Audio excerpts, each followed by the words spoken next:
To the moon. To the moon. To the moon.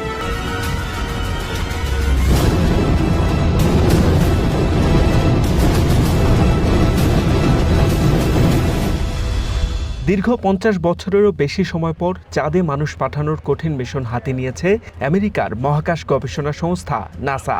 ৫ দশক পর চাঁদের কক্ষপথ প্রদক্ষিণ করতে মনুষ্যবাহী যান পাঠানোর দিনক্ষণ ঘোষণা করেছে সংস্থাটি। We are going to launch from Kennedy Space Center through the work of the Exploration Ground Systems team.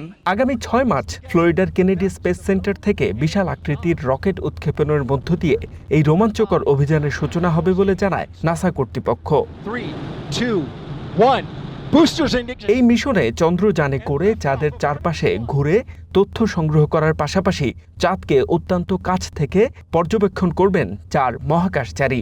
তবে এটি উৎক্ষেপণের বর্তমান লক্ষ্যমাত্রা ৬ মার্চ নির্ধারণ করা হলেও প্রস্তুতির অগ্রগতির উপর ভিত্তি করে এই তারিখ কিছুটা পরিবর্তন হতে পারে বলে জানিয়েছেন নাসা কর্মকর্তারা।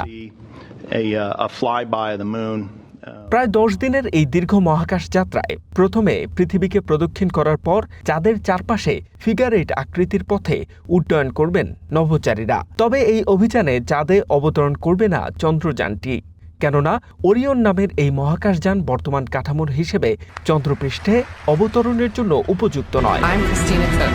I'm a mission specialist. I'm Jeremy Hansen. I'm a mission specialist. I'm Victor Glover. I'm the pilot.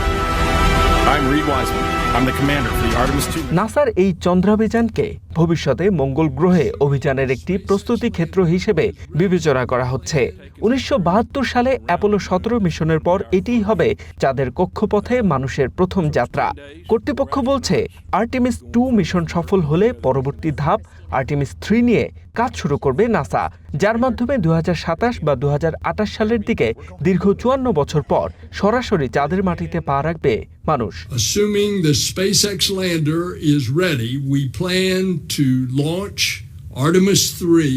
মহাকাশ গবেষণায় নিজেদের শ্রেষ্ঠত্ব বজায় রাখতেই এই দীর্ঘ প্রতীক্ষিত মিশনকে সর্বোচ্চ অগ্রাধিকার দিচ্ছে নাসা।